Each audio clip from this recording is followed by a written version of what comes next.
तो हेलो दोस्तों, कैसे हो आप सभी लोग। उम्मीद करता हूँ आप लोग अभी तक मज़े कर रहे होंगे। और आज हम बुबई की मूवी 2 की एक्सप्लेनेशन करने वाले हैं, जिसमें हम देख सकते हैं बेचारा अपने दोस्त के साथ नीचे उतर रहा है एक मॉन्स्टर मम्मी के घोंसले में, जहाँ पर उन्होंने एक अंडा की शक्ल वाला एक पावर स्फीयर चोरी करना है। और यहाँ बेचारे को भूख लग रही थी गोपाल को। ये चुपके चुपके से आते हैं और पावर स्फीयर को यहाँ से बचा के ले जाते हैं।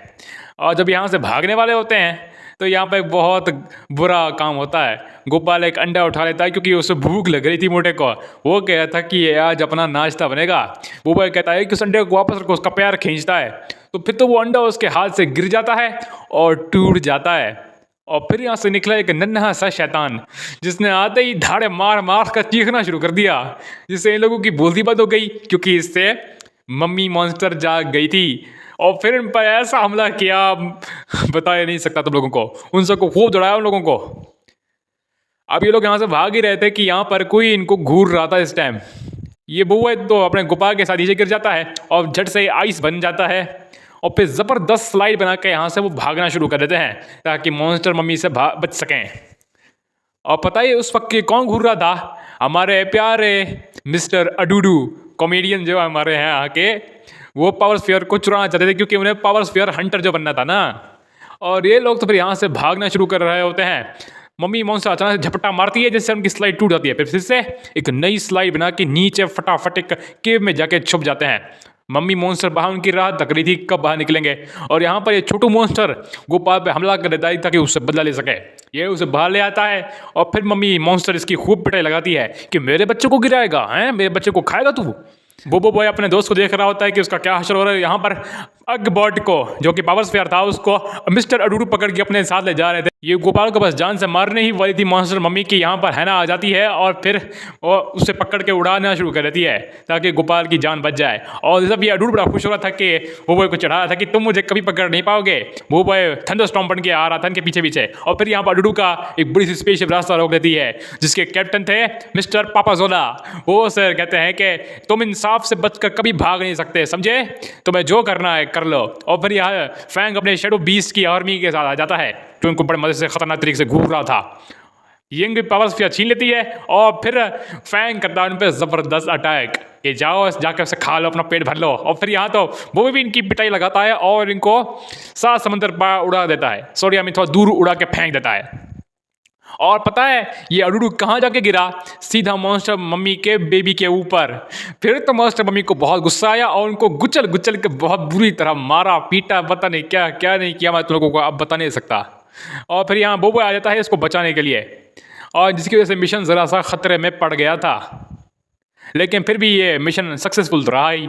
और यहाँ पर हम देखते हैं एक बड़े से स्टार को, जो कि बहुत सारे रॉक्स को अब निगलने वाला था और इन पर काफ़ी सारा क्रिस्टल जड़ा हुआ होता है। इसलिए यहाँ पर बहुत सारे कुछ खतरनाक टाइप के एलियंस आ जाते हैं क्योंकि उनको ये सारा का सारा क्रिस्टल चाहिए था। वो सारे क्रिस्टल माइनर्स थे। यहाँ पर हर तरफ बम धमाके लगा लेते हैं ताकि यहाँ के सारे वो लेके भाग सकें क्रिस्टल्स। और फिर उनको ब्लास्ट कर देते हैं और इस दौरान बड़े खुश होते हैं कि अब हमें काफ़ी सारा क्रिस्टल मिल जाएगा, वक्त कम है तो जल्दी जल्दी समेट लो जितना हो सके। और यहाँ हम देखते हैं कि उसको एक अजीब सा एलियन मिलता है जो कि अंदर क्रिस्टल में जड़ा हुआ था। दरअसल ये 100 साल पहले की बात है कि 2 खतरनाक दुश्मनों में लड़ाई चल रही थी। ये दोनों पहले कभी दोस्त थे और इनमें से एक बंदा था रटाका, जो कि एक क्रिस्टल पहने हुए एक आदमी का मुकाबला कर रहा था। वो उस पर ज़बरदस्त हमला कर देता है और फिर उसको एक रॉक के ज़रिए से क्रिस्टल की एक जेल में बंद कर देता है कि ये सबको परेशान करता था रटाका। और फिर रटाका से उसकी पावर भी छीन लेता है ताकि ये गलत हाथों में ना पड़ जाए। और यहाँ हम देखते हैं कि प्रेजेंट का सीन जिसमें बोबो खुश हुआ था कि हमने मिशन कंप्लीट कर लिया, कोकोजी को बचा रहा था। लेकिन यहाँ पर फैंग सारा पोल खोल देता है कि इसकी वजह से मिशन खतरे में भी बढ़ गया था। ज़्यादा खुश होने की बात नहीं है। और फिर एडमिरल तारा को जब पता चलता है तो उसे बहुत गुस्सा आता है कि उसने मिशन को खतरे में डाल दिया। लेकिन फिर वो देखता है कि उसने अब तक जितने भी मिशन कंप्लीट किए हैं सक्सेसफुली कंप्लीट किए हैं, तो इसलिए वो गुस्सा थोंक देते हैं और उसे शाबाशी देते हैं और कहते हैं कि तुम लोगों ने मुझे कुछ हफ्ते पहले एक एप्लीकेशन दी थी कि हम वापस घर जा सकते हैं या नहीं। और उन्हें बताया जाता है कि तुम्हारी वो एप्लीकेशन मंजूर हो गई है, तो खुशियाँ मनाओ बच्चों। यहाँ हम देखते हैं फिर से माइनस के इलाके को, जहाँ पर ये रट्टाका का क्रिस्टल टूट रहा था। वो यहाँ पर बहुत बड़ा गुस्से में था क्योंकि उन्होंने काफ़ी मेहनत के बावजूद सिर्फ आधा टन ही चुरा सके थे। इस पर उनका बॉस बहुत गुस्से में आ जाता है और कहता है कि ज़रूर टाका की ही गलती है क्योंकि हमने उस पर फोकस किया और हमारे पास ज़्यादा क्रिस्टल जमा नहीं हो पाए। वो इस दौरान क्रिस्टल से धमाका करके बाहर निकल आता है और कहता है कि क्या तुम मेरे बारे में बात कर रहे हो? बहुत गुस्से में था ये। और ये साला पूछता है कि आखिर हम लोग हैं कहाँ पर, कोई मुझे बताएगा। और वो उससे पूछना कि तुम कौन हो, तो वो रट्टाका कहता है कि मेरा नाम रट्टाका है, एलिमेंटल मास्टर। और फिर उनकी पावर अपनी पावर दिखाता है इन लोगों को। फिर उसके पास कुछ पावर बची हुई है जिसका वो इस्तेमाल करके अपनी पावर्स को वापस हासिल कर सकता था। इस बात से वो बहुत खुश हो जाता है कि अब मज़ा आएगा ना, सबको मसल कर दूंगा। यहाँ पर एक एलियन बताता है कि एलिमेंटल मास्टर तो बबुआ था ना, अभी भी है। तो ये उसे पूछता है गुस्से से बॉस को पकड़कर कि ये बबू बॉय कौन है और कहाँ रहता है, मुझे इसके बारे में बताओ। तो वो कहता है कि ये पावर स्फीयर का प्रोटेक्टर है जो कि पावर स्फीयर को बचाता है, टैप अप्स के लिए वो काम करता है। वो पूछता है पावर स्फीयर और टैप अप्स, मुझे इन दोनों के पास ले जाओ, और अगर ऐसा तुम करते हो तो मैं ढेर साथ में क्रिस्टल ला के दूंगा और तुम्हें हर तरह के खतरे से बचाऊंगा भी। फिर तो खुश हो जाते हैं कि क्रिस्टल मिलेंगे, हमें मंजूर है भाई, मंजूर है। और फिर हम यहाँ देखते हैं कि बबुआ के दादा को जो अर्थ पे मज़े से हॉट चॉकलेट बना रहे होते हैं, वो ऊपर स्पेस में देखते हैं कि सॉरी उनका पोता वापस आ रहा है। बबुआ ये बड़ा खुश होता है, चीख के कहता है कि देखो हमारे पोते वापस आ गए। तरह से बबुआ गले लग जाता है। अब सभी बच्चे अपने मम्मी पापा से गले लग जाते हैं। हाय कितना प्यारा प्यारा सीन है। और इस दौरान गोपाल अपने डैडी से हाथ ना मिलाता है और ना ही गले मिलता है, बल्कि सीधा जाता है मम्मी के पास, क्योंकि मम्मी की करी खानी थी मोटे को, भुक्खड़ कहीं का। और यहाँ पर पापा जोला आते हैं कि देखो पापा घर आ गए। और फिर यहाँ पर आती है इसकी प्यारी सी बेटी जिसका नाम था पीपी जोला। अपने पापा की तरह ये नंबर की मस्खरी थी ये। और इसे पूछती है कि आपने कितने सारे पापा स्फीयर को बचाए हैं, जल्दी मुझे बताइए। और वो झूठ बोल के कहता है कि मैंने 12 से 13 दर्जन बचाए हैं। ये कहते हैं भाई इतना बड़ा झूठ। और ये सोचती है कि अच्छा मतलब कि आपने कोई 150 के करीब अपने पापा से बचाए हैं, ये तो बहुत बड़ी बात है। बुबू भाई फैंग से कहता है कि आओ यार हम मिलकर बातें करेंगे, तुम मेरे साथ मेरे घर में आ जाओ, खूब खाएंगे पिएंगे मौज करेंगे। लेकिन यहाँ फैंग कहता है कि मुझे पापा स्फीयर का ख्याल रखना है तो मैं नहीं आ सकता। तो यहाँ बुबू के दादा कहते हैं कि अगर तुम चलोगे ना तो मैं तुम्हारा फेवरेट कैरट सूप पिलाऊंगा। जब दादूला उससे ये बात कहता है ना तो उसे तो बड़ा खुशी होती है कि मुझे मेरा फेवरेट कैरेट सूप पीने को मिल रहा है। तो कहता है कि मैं जल्दी से बोरिया बिस्तर बांध के आ रहा हूँ, मेरा इंतज़ार करो। जब रात होती है तो फिर दादा अपने वादे की पासदारी करते हुए उसको उसका फेवरेट कैरेट सूप पेश कर देते हैं। और साथ ही साथ और भी बहुत से खाने पीने की चीज़ें थीं। सच में देख के तो मेरी भी लाल टपक रही थी, सच में बता रहा हूँ तुम लोगों को। और यहाँ पर गोपाल भी हीरो जैसी एंट्री मारता है क्योंकि उस मोटे को भूख लगी थी। बेशर्मों की तरह आकर फौरन ही पूरी मछली अपने हिस्से में ले ली और कहा कि शर्माओ मत, खाते रहो खाते रहो। हे रहा नहीं जाता, तड़प ही ऐसी है ना। नहीं, सुके। कौन है ये लोग, कहाँ से आते हैं? जब सुबह होती है तो एक प्यारे से मेहमान जो थे स्पेसशिप में छेद करने पहुंच चुके थे, और यह कोई और नहीं बल्कि अपने प्यारे कॉमेडियन मिस्टर अडूडू थे। वो स्कैनिंग कर रहे थे कि कहाँ है हमारा प्यारा पावर स्फीयर एगबॉट। वो ढूंढते ढूंढते इतना परेशान हो गए कि उनको सिक्योरिटी के हाथों खूब पिटाई खानी पड़ी। इतनी पिटाई अब मैं बता नहीं सकता कुछ भी तुम लोगों को। बस वो बॉल बनकर फुटबॉलों की तरह आए और कह रहे थे कि मुझे परेशान मत करो। आखिरकार खूब पिटाई खाने के बाद उनको पावर स्फीयर मिल ही जाता है, जिसे देख के डूडू बड़ा खुश हो जाता है कि आखिरकार मेहनत का फल मिल गया। लेकिन यहाँ पर डर जाता है क्योंकि यहाँ पर पीपी और पापा जोला आ चुके थे इसका काम खराब करने के लिए। और यहाँ पीपी अपना इंट्रोडक्शन देती है कि मेरा नाम है पीपी, लेकिन ये मेरा छोटा सा नाम है, मेरा असली नाम तो बहुत ही बड़ा है। और फिर पापा जोला अपना सर पकड़ के बैठ जाते हैं क्योंकि मुझे बहुत बुरा लग रहा है कि मैंने इतना लंबा नाम क्यों रखा। और फिर वो उन्हें चकमा देकर यहाँ से पतली गली पकड़ने की कोशिश करते हैं, लेकिन ये लोग उनके पीछे हाथ धो के पड़ जाते हैं। और फिर इन तक ये पहुँच चुके होते हैं तो यहाँ पीपी को ये पापा जोला पावर स्फीयर के अंदर ठोंस देते हैं और फिर ये उसे चालू कर देती है। फिर उनको लुढ़क लुढ़क के ऐसा मारती है बताना मुश्किल है। अब मेरा ये तो इस बेचारे की हालत खुद देख लो कितनी ख़राब हो गई है। वो भी बाहर इसके सर पे आ गया था, पूछा था क्या कर रहे हो साला यहाँ पर, सच सच बताओ वरना खूब पिटाई पड़ेगी तुम लोगों को। हाँ, और फिर पापा जोला बताते हैं कि इन्होंने पावर स्फीयर चोरी करने की कोशिश की थी और फिर मिलती है इन्हें एक ज़बरदस्त सज़ा। इनको जेल खाने में ढक दिया जाता है जहाँ पर भिखारियों की तरह भीख मांग रहे थे। और फिर इन्हें कमांडर कोको जी की कॉल मिलती है जिस पे वो बताए थे कि टैप ऑफ स्टेशन पे हमला हो गया है और तुम्हें यहाँ किसी भी हाल में नहीं आना है, तुम लोग यहाँ से बहुत दूर चले जाओ। और वो उनको बस कोऑर्डिनेट्स देने ही वाला था कि उन पर एक ज़ोरदार धमाका होता है जिससे कैमरा ऑफ हो जाता है। अब जब ऐसा होता है तो ये घबरा जाते हैं कि बेचारे कोको जी के साथ पता नहीं अचानक क्या हुआ होगा। और फिर बबू भाई बुज़दिलों की तरह भागने के बजाय कहता है कि हम जाएंगे टैप अप स्टेशन में और जाके खतरे का मुकाबला करेंगे। गोपाल कहता है कि खाना भी तैयार है, अब मज़े से नाश्ता करते हुए जाएंगे, भुक्खड़ गई के। हे रहा नहीं जाता, तड़प ही ऐसी है ना। नहीं, सुके। पापा जोला कहते हैं अच्छा ऐसी बात है, तुम जैसे भुक्खड़ से तो अच्छा था कि हम तुम्हें छोड़ के ही चले जाते। और फिर एक ज़बरदस्त सफ़र का आगाज़ होता है दोस्तों। तो दोस्तों जैसे ही वो लोग स्पेस में आते हैं स्टेप अप स्टेशन पे वो उनसे टकरा जाते हैं, क्योंकि वो देखते हैं कि स्टेप अप स्टेशन की तो रटाका ने धज्जियाँ उड़ा कर दी थी और यहाँ पर उसने कोको जी को पकड़ लिया था, कह रहा था कि बूबू बॉय कहाँ है। और फिर देखते हैं कि वहाँ बूबू बॉय आ जाता है हीरो जैसी एंट्री मार के। टाका बड़ा खुश हो रहा होता है और यहाँ आप ज़रा देखो, उसने तो एडमिरल तारो को भी पीट डाला, इतना खतरनाक है ये। अरे बड़े खतरनाक लोग हैं।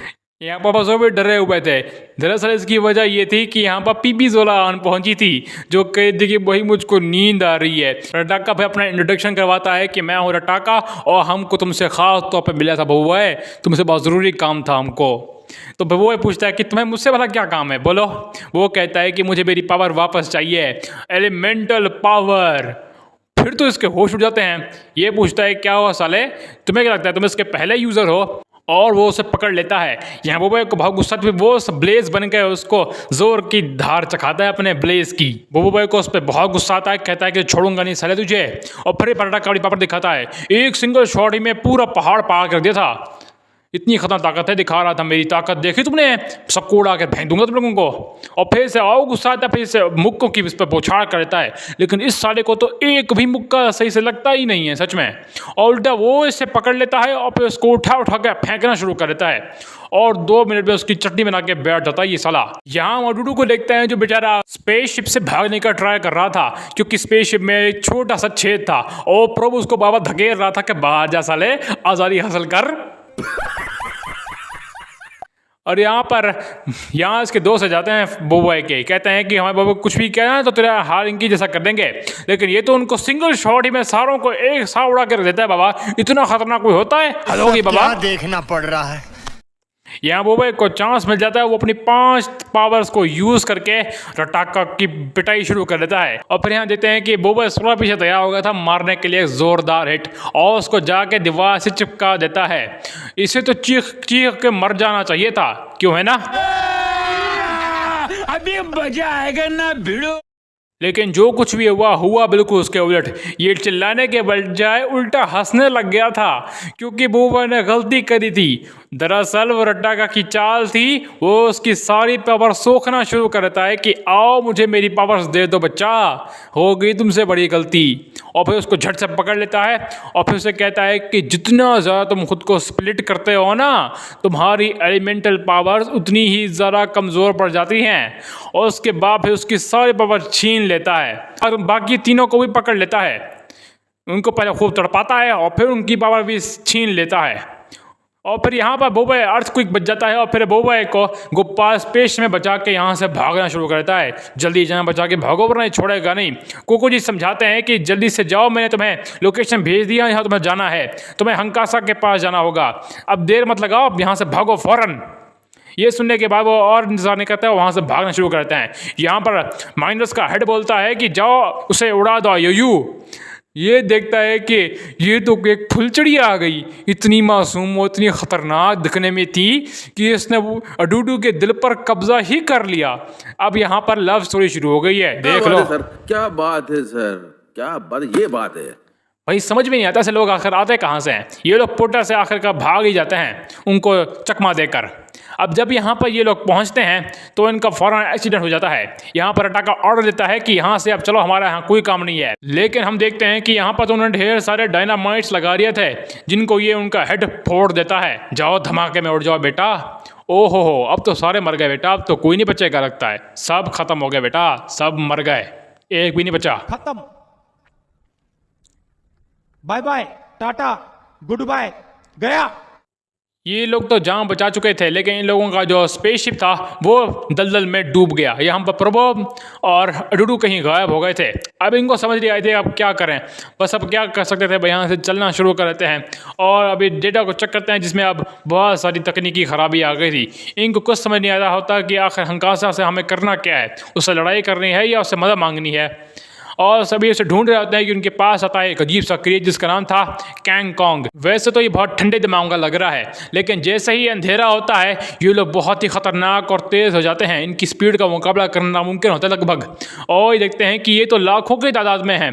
वो इसमें अपनी पावर यूज़ करता है ताकि इन्हें दूर रख सके, लेकिन यहाँ देखते हैं कि उसकी एनर्जी लगभग ख़त्म हो चुकी थी। अब वो अपनी पावर और यूज़ नहीं कर पाता और फिर उसके बाद फ़ौरन ट्रांसफॉर्म हो जाता है। फिर तो ये सारे उन पर हमला करते हैं कि अब इसे खा लेंगे, नोच लेंगे। लेकिन यहाँ पर एक दादाजी आ जाते हैं मदद देने के लिए इन लोगों को। ये थे हंकासा, कोई और नहीं था बेटा। लेकिन यहाँ पर बुबई की बेचारी की हालत ख़राब हो गई थी और वो बेहोश हो गया था। इसके बाद वो उसे कहता है कि टेंशन मत लो, सब ठीक हो जाएगा। जब इसे होश आता है तो वो देखते हैं कि सुबह हो चुकी है और दादाजी इसके पास इसका नाम पुकार के कह रहे होते हैं, टेंशन मत लो बुबई, तुम यहाँ बिल्कुल ठीक हो। यहाँ उसको समझ नहीं आई थी, इसको मैं नाम कैसे पता, इन्होंने दरअसल बताया था इन तीनों ने।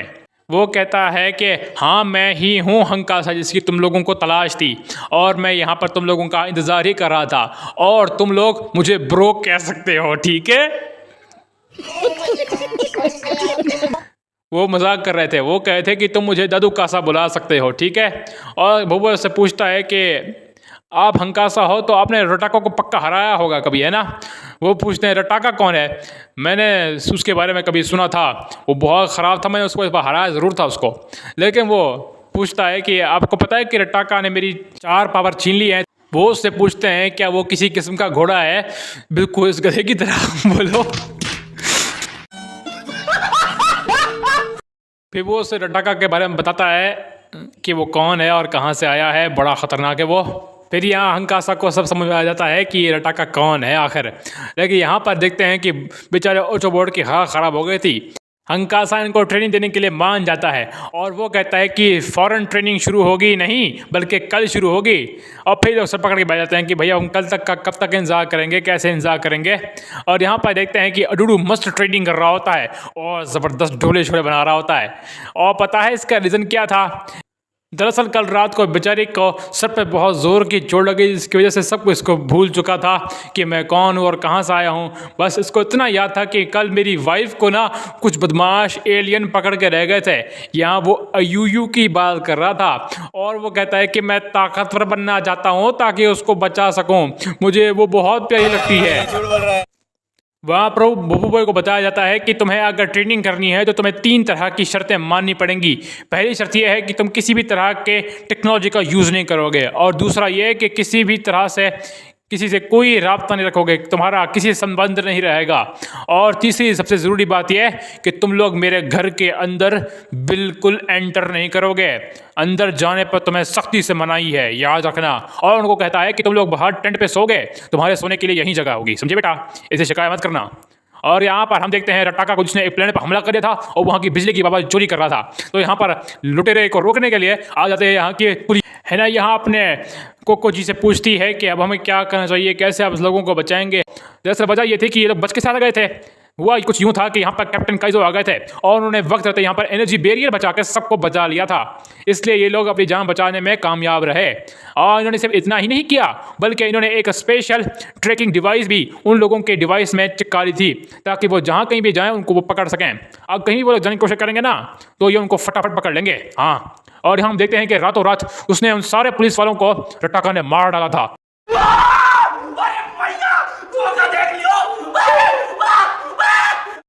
दरअसल रटाका का प्लान ये था कि दुनिया भर के सारे एलिमेंटल पावर्स को अपने पास चूस के खुद को बहुत स्ट्रांग और ताकतवर बनाएगा। और यहाँ पर इन लोगों की एक ख़तरनाक ट्रेनिंग शुरू हो जाती है। इस ट्रेनिंग का पहला ऐसा ये था कि इनको घोड़े की तरह बिहेव करा था, एक जंगली घोड़े की तरह। ये सब वैसा ही था। यहाँ पर ट्रेनिंग शुरू होती है, यहाँ पर बुबई को एक ज़बरदस्त बू बनाने का चांस मिल जाता है और यहाँ पर बेचारे गोपाल की हालत पतली हो गई थी और ये लोग अपने पहले टेस्ट में ये दोनों इनकम में फेल हो गए बुरी तरह से। फिर इनका दूसरा टेस्ट शुरू होता है जिसमें इन्हें किंग कॉन्ग के सरदार जो थे उनका सर के बाल फाड़ के लाने थे, लेकिन वो तो गंजा था। यहाँ पर स्क्रीन खुल जाती है, फिर वो पर जोर से धाड़ मारता है, फिर तो लोगों की बोलती सी बंद हो जाती है और फिर वहाँ से भागना शुरू कर देते हैं। थोड़ी देर में इनको मार मार कर इनको फकीर बना देते हैं। यहाँ पर हंकासा इनसे कहते हैं कि उसके सर पे बाल नहीं थे, उसमें मेरी क्या गलती, मुझे फिर क्लेम क्यों कर रहे हो, बताओ मेरी इसमें क्या गलती, बोलो, क्योंकि मुझे तो पता ही नहीं था। और यहाँ पर हम देखते हैं कि फैंग और बाकी सब एक प्लेनेट पर लोगों को बचाने के लिए आए हुए थे, लेकिन यहाँ पर रटाका आ जाता है और उनका रास्ता रोक लेता है। कहता है कि आओ थोड़ी कुश्ती लड़ते हैं, बहुत मज़ा करेंगे, हल्ला गुल्ला करेंगे। और फिर लोगों को खूब सा पीटना शुरू कर देता है, लेकिन यहाँ पर इसकी भी खूब पिटाई होती है। थोड़ी देर में संभल जाता है मोटा रटाका और फिर कहता है कि अब तुम लोग मरने के लिए तैयार हो जाओ। और फिर टैप वापस वाले इन लोगों को ज़बरदस्त पावर देकर यहाँ से भाग जाते हैं। ये देखो, ये दे दिए इनको ज़बरदस्त आर्मर और मुक्कों की ताकत दे दी इनको। और फिर इसी के साथ ये रटाका को मारना पीटना खूब सारा शुरू कर देते हैं, लेकिन फिर भी उनके हाथों वो पकड़े जाते हैं। और तेरी खैर, यहाँ पर गोपाल और बुबो अपनी हार का ढिंडोरा पीट रहे थे। अब सोचे थे कि क्या करें, कैसे लड़ेंगे रटाका से, और फिर फूट फूट कर रोना शुरू करते हैं बेचारे। और फिर गोपाल कहता है कि अब हमें रोना बंद कर देना चाहिए, हमें जल्दी जल्दी ट्रेनिंग ख़त्म करनी चाहिए ताकि हम रटाका से लड़ें, जीतें और फिर घर वापस जाएं। और फिर पक्का इरादा कर लेते हैं कि ट्रेनिंग किसी भी हाल में पूरी करके दम लेंगे। और इस दौरान की खूब हालत ख़राब होती है, लेकिन ये लोग हिम्मत नहीं हारते और लड़ाई जारी रखते हैं। मेहनत करते करते आखिरकार वो दिन भी आ जाता है जब इन लोगों की ट्रेनिंग पूरी हो जाती है। यहाँ तक कि अब इनको अपने मास्टर जी से लड़ाई करनी थी और उनको हराना था।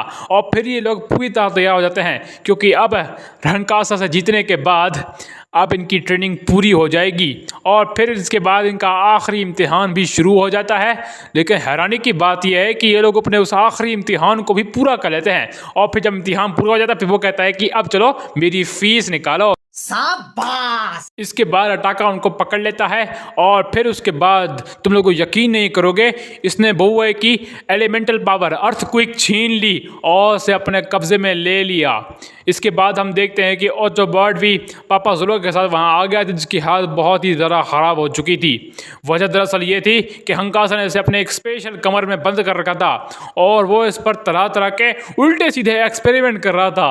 अरे बाबा, ये कितना ख़तरनाक आदमी निकला ये बुढ़ा। तो ये उससे पूछता है कि आपकी हकीकत क्या है, आप कौन हो असल में। तो वो उससे कहता है कि मैं रटाका का दोस्त हूँ और अभी तक मैं तुम लोगों को सिर्फ बेवकूफ़ बना रहा था।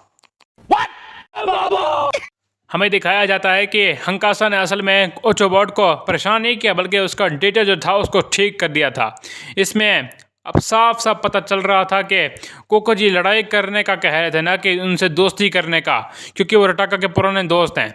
इसके बाद हंकासा उन्हें अपने बचपन की कहानी सुनाते हैं, जब उन्हें पहली बार रटाका मिला था और वो कूड़े के ढेर में रहा करते थे। उनके पास बहुत गहरी दोस्ती हुआ करती थी। एक दिन उनको 2 पावर स्फीयर मिल गए थे, जिनके में एक के पास थी एलिमेंटल क्रिस्टल की पावर और दूसरे में थी एलिमेंटल गामा की पावर। और रटाका ने इसके बाद बहुत से एलिमेंटल मास्टर से फाइट की थी और फिर एक एक करके उनकी सारी पावर छीन ली थी। लेकिन वो फिर इतना लालची हो गया था कि उसने मेरी पावर भी मेरी से छीनने की कोशिश की, तो फिर मैंने फिर उसको हरा दिया था। फिर रटाका का एक मैसेज मिलता है जिसमें वो बता रहा होता है कि मैं अब तुम्हारे पास प्लेनेट कोबक पे नहीं आने वाला, क्योंकि मुझे पहले ही पता था कि तुम यहाँ पर आए हुए हो और मेरे लिए कुछ जाल बिछाए हुए होगे, इसलिए मैं यहाँ पर बिल्कुल नहीं आने वाला, बल्कि अब जा रहा हूँ प्लेनेट अर्थ पर। मैं वहाँ पर जाऊँगा और वहाँ की सारी एलिमेंट अब अपने अंदर सोख लूँगा। ये सुनकर सबको होश उड़ जाते हैं सबके। ये रटाका कहता है कि इसका क्रेडिट तो इन प्यारे बच्चों को मिलना चाहिए, क्योंकि इन्होंने मुझे सारा की सारी इन्फॉर्मेशन दी। अब अगर तुम सबको बचाना चाहते हो तो मुझसे लड़ाई के लिए आओ, मैं तुम्हारा वहाँ इंतज़ार करूँगा। और फिर यहाँ पर हंकासा के होश उड़ जाते हैं, क्योंकि उसे यकीन नहीं आया था कि रटाका अभी तक जवान है। वो सोचता है कि शायद क्रिस्टल में जमे रहने की वजह से ऐसा हुआ होगा, इसको समझ नहीं आ रही थी। और फिर दिमाग पे जोर देता और फिर उसको सारा मामला समझ में आ जाता है। यहाँ हम देखते हैं कि रटाका भी प्लेनेट अर्थ पे आ चुका था यहाँ पर तबाही मचाने के लिए। हंकासा पे फैसला करते हैं कि जाऊँगा और उसे हरा दूंगा पहले की तरह। बुढ़े को भी ताकत पे इतना यकीन था कि जाते ही पहले झूठ बोल दिया कि मैं कोई नादान सा बूढ़ा आदमी हूँ जिसे हंकासा के बारे में पता है कि उसको पेट में दर्द हो रहा है, तो वो अब लड़ाई के लिए नहीं आ सकता। तो यहाँ पर ये इसको जोर का मुक्का रसीद कर देता है और कहता है कि तुम्हें क्या लगता है, मुझे तुम्हारा बारे में पता नहीं चला, मुझे बेवकूफ़ समझ रखा है, मैं तुम्हें जान से मार दूंगा। और फिर रटाका और फिर हंकासा में एक बार फिर से एक ज़बरदस्त यादगार लड़ाई शुरू होती है। हंकासा एक ज़बरदस्त सूट पहन के तैयार हो जाते हैं इसको धोने के लिए। इतना ज़बरदस्त था कि भाई देख के तो मेरे भी सच पे होश उड़ गए थे। वाह वाह वाह। और यहाँ पर पीपी भी अपना जलवा दिखाती है और बोबा और गोपाल का क्रिस्टल तोड़ जिसे वो आज़ाद हो जाते हैं। यहाँ बेचारे हंकासा की हवा टाइट हो रही थी, क्योंकि ये रटाका कुछ ज़्यादा ही गुस्से में था और किसी भी हाल में हार मानने को तैयार नहीं था। इसने बहुत मारा हंकासा बेचारे को, मार मार के इसको आखिरकार एक तरफ फेंक दिया और फिर इसका सूट भी एक तरह से तोड़ डाला। अभी जब इसे मारने ही वाला था कि यहाँ पर आता है हमारा बुबॉय, हमारा हीरो। बुबॉय और रटाका में फिर लड़ाई शुरू होती है, लेकिन रटाका तो सिर्फ सिंगल शॉट ही में इसको उड़ा के एक तरफ फेंक देता है और चट्टान से इसको बांध देता है। और यहाँ पीपी और पापा ज़ोला भी आ गए थे, लेकिन बॉस उन पे आके हमला कर देता है और फिर पीपी को एक तरफ गिरा देता है।